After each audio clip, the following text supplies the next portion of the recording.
All right, Wolfpack, happy Tuesday. We're back again with another EMOM. This is pretty similar to today's EMOM or Monday's EMOM. We're just going to work through some different movements, right? Some different walking lunge mechanics, I guess you want to call them. Just getting some touches on these things in case they come at the end of the week or in later weeks. Remember, we are looking for movements in this EMOM that is not going to destroy us, that's not going to really bog us down, push us past the working time domain we're looking for in the EMOMs, and obviously not leave us crushed. We're just looking to, again, get some comfort in these movements, work on the breathing patterns, and just kind of carry us through the rest of the week, again, in more of kind of like that deload setting. So 12-minute EMOM. So this one's actually 4 sets. Today was 9 minutes. There's only 3 sets. So this is 4. So a little bit more volume. But we want to choose so my recommendation for this is choosing a weight where you can work on good push jerk cycling, obviously unbroken for 8 to 10 reps, where we do our first one, dip drive, and once it's overhead, we're working on absorbing the impact of the bar on the way down. As soon as it hits the chest, we use that to go right into the next dip and right into the next push jerk. So we want to use an appropriate weight for you. I didn't assign any weights because everybody's all over the board as far as their overhead cycling weights. So your standard weights, for RX is going to be 95, 65. RX Plus is going to be 135, 95. So those are pretty good starting points. But again, working on the efficient pattern, make sure we're breathing, right, and getting as efficient with this barbell as possible is the goal of this EMOM. So this should take us no longer than, realistically 20 seconds if we're spending about 2 seconds per rep, 2 to 2.5 seconds per rep, so 20 to 25 seconds, okay? And then the second minute is going to be walking lunges. It is 50 feet, so that is down and back, and we're going to do 2 different kinds.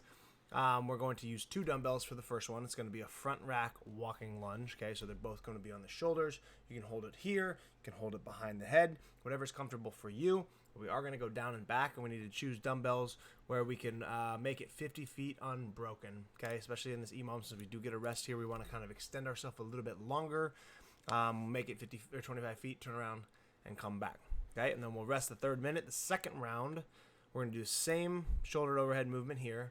The next set of walking lunges is going to be overhead walking lunges. Now, this is just going to be with 1 dumbbell. Okay, so we're going to hold 1 overhead. I'd recommend going 25 feet on one arm, learning how to switch super quick, coming back 25 feet. Okay, then we'll rest for the second round. Third round, same thing. We're going back to front rack, and then the fourth round, we're going back to overhead. So you should be doing 2 rounds of front rack lunges and 2 rounds of overhead lunges, right? Just to get some different touches. We've never seen farmer carry lunges in the open, but they could throw that in, but that one's pretty simple. You just hold them down at your side. These ones are definitely more fatiguing and require a little bit more position and stability, so we'll get some practice there, okay? You can, if you'd like, you can alternate like push press and push jerk on this EMOM.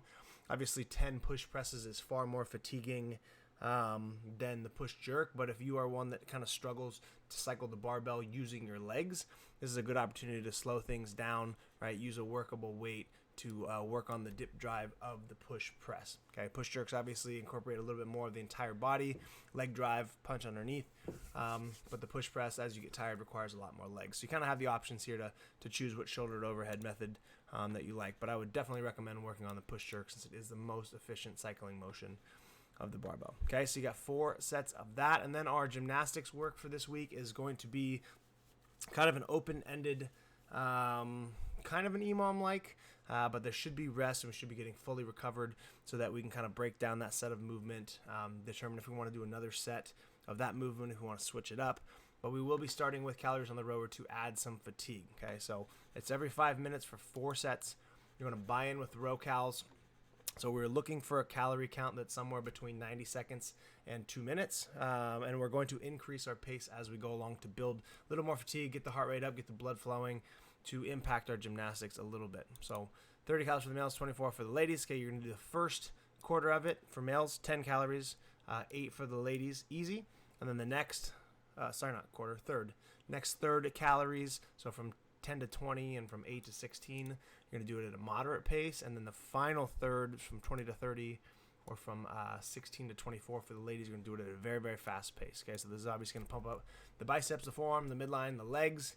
Okay, and it's going to impact our gymnastics. But then you're going to pick a movement and you're going to do a tough, unbroken set. Okay, so it's a really, really good opportunity to pick a movement that's challenging for us, right? Toe to bar, pull up, chest to bar, bar muscle up, ring muscle up, whatever it may be. Maybe we're just working on our kipping motion, and we're doing a tough unbroken set here. We're working through larger movements.